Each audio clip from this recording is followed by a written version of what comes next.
You know, there's an area of US culture that's, believe it or not, even worse than the art world, and that is Hollywood.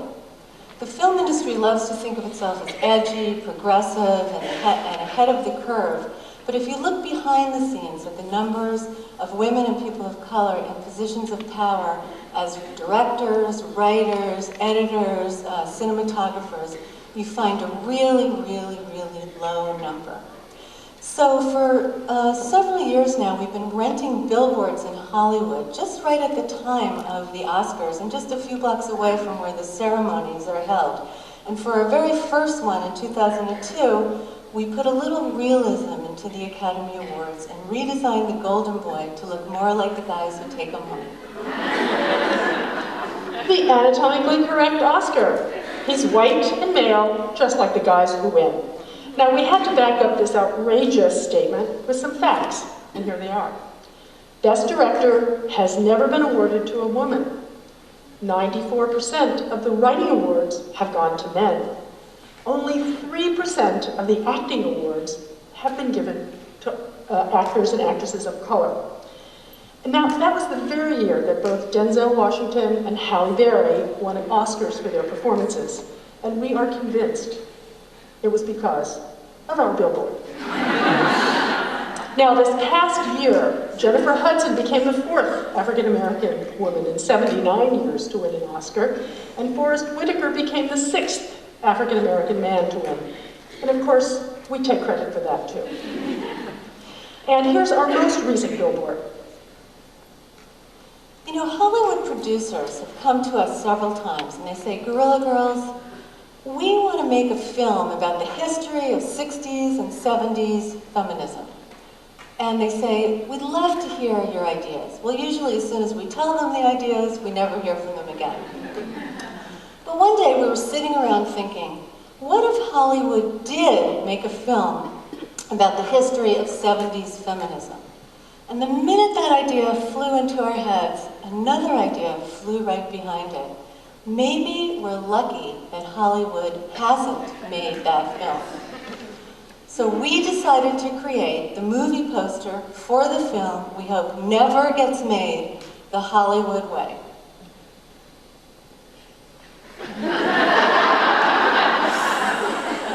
Okay, so we had to cast our movie, and of course we have 3 luscious babes. We have Pamela Anderson as feminist leader Gloria Steinem. We have Halle Berry as civil rights leader Flo Kennedy. And we have Catherine Zeta-Jones as Congresswoman Bella Abzug. And of course our tagline, they made women's rights look good, really good.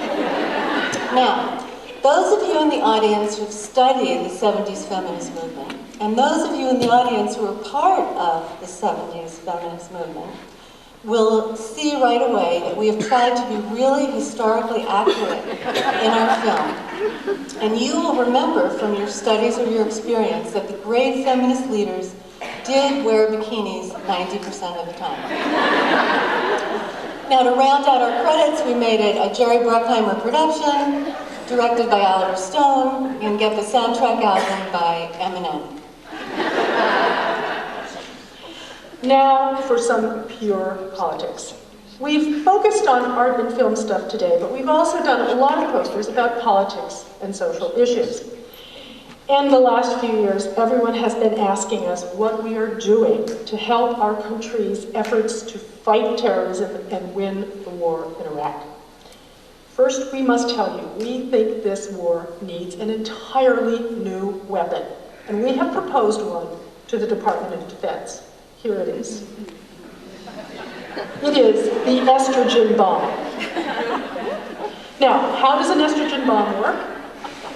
You drop it on Washington, and all the guys in government throw down their guns, they hug each other, they apologize. I'm sorry, no, I'm sorry, it was all my fault. No, it was my fault. Then finally, they start to work on human rights, education, healthcare, and an end to world poverty.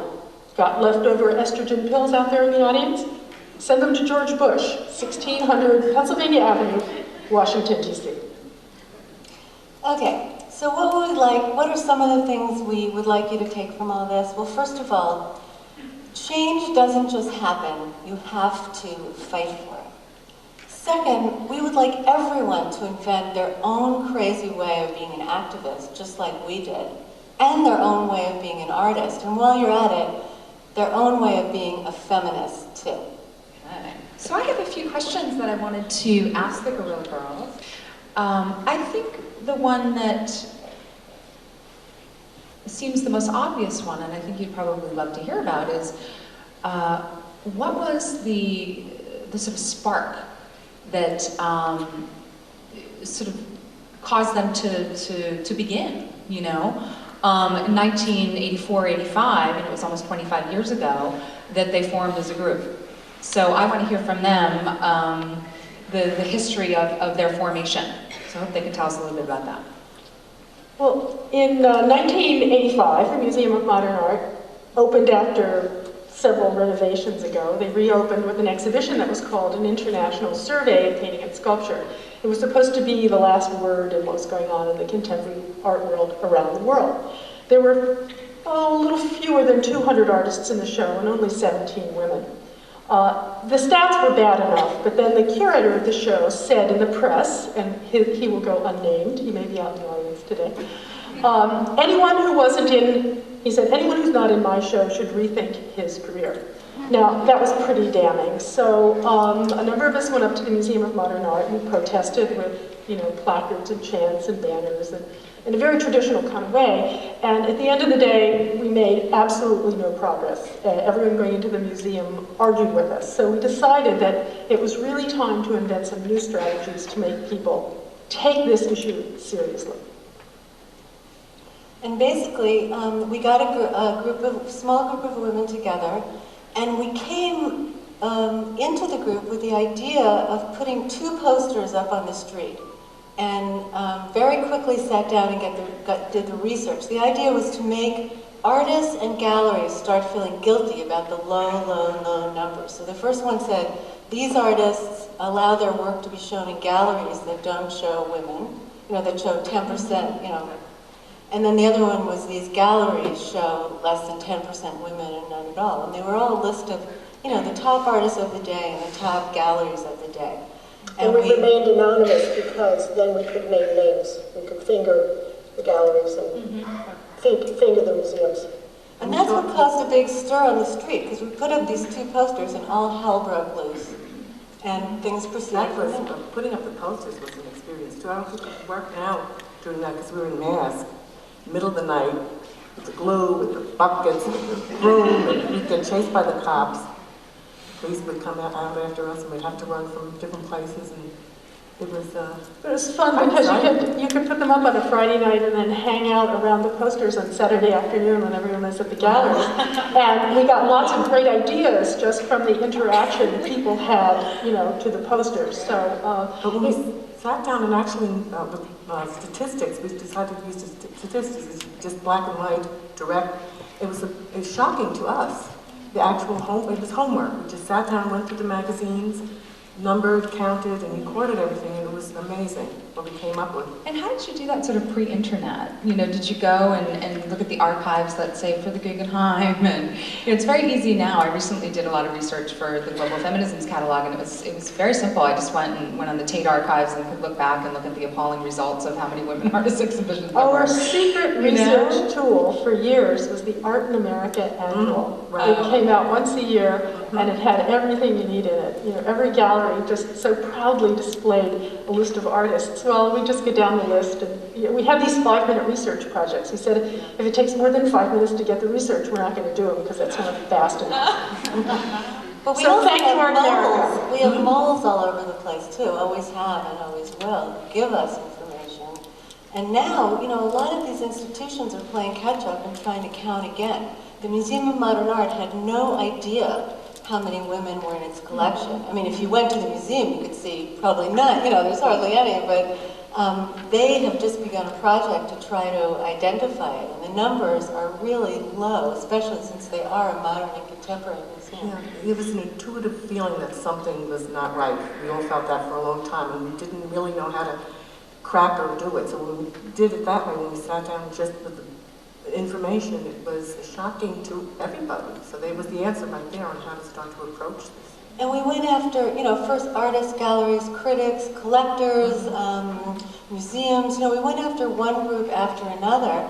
And it wasn't long after that we started thinking about, hey, we could use this kind of in-your-face, humorous way of talking about things in other fields. And many of us were activists in the world as well as artists and we wanted to be activists in the art world.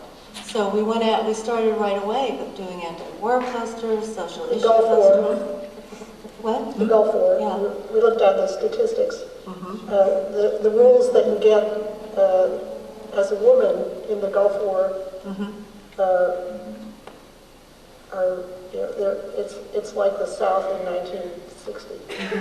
So it was a real way of combining our own personal lives as artists, really combining what's us being in the world and how it affected us as artists. We were really operating in an atmosphere of total disbelief. Everyone wanted to think that the art world was a very liberal, open place, and that it was ahead of the rest of the world. It was sort of avant-garde. But every time we did the figures, we realized that the world of art was derriere. It was backward in the way it treated women and artists of color. But everyone in the art world had this superior attitude that, there can't be any sexism or racism, conscious or unconscious, in the way we see things. But we did get actually some apology letters from critics and curators who said, thank you for making me think about what I do, and I'm going to try hard better. Well, it's so sort of institutionally, it's so insidiously unconscious, that I don't think people really think about it, and I think that's what you're helping to make clear. But the question I was going to have was, do you think that the things have changed? And if so, in what ways? I mean, obviously permanent collections are still not, really that great. I mean, Jerry Saltz recently sort of did that wonderful article about the permanent collections of the Museum of Modern Art after the reinstallation, and talked about how it was like 4% women or something were on display. It was appalling. He's been a great sort of male feminist art critic, kind of really doing some guerrilla work for us, But so where do you think things have improved and where haven't they? What sort of work do we still have to do? Well, like any situation, any civil rights struggle, there are advances and there are setbacks. And what we found now is that it's a no-brainer. You can't have a collection or a survey or an exhibition that purports to be broad without the work of women or artists of color. That it's not possible. And you can't have an art collection that really talks about a culture without the voices of everyone in the culture. That's fine. So at the entry level and at the survey level, things are getting better. But there's a crushing glass ceiling for women and artists of color as you go up that kind of ladder. And if you look at auction results, and the auctions are this month, so take a look and see how many women artists and artists of color ever come up at auction, and whether their work sells for what white male art sells for. Look at museum retrospectives, look at monographs, see if women and artists of color really are seen as often at that level of professional success. They certainly don't get the money, and money in many ways is production. So it changes, it gets better in some ways and worse in others. But bringing it to light, the consciousness of it, I don't think anybody can look back now and show, and as Frida was saying, not be aware of the count, what's there and what's not there, and that's a big difference. And the more artists of color and show, and the more collectors become women, and the more diversity of the collectors and the curators, and your position, which helps to, that opens up the idea that there is more than one way to see something, or there's more than one experience. Well, it really needs to begin, as you said, on the entry level and on the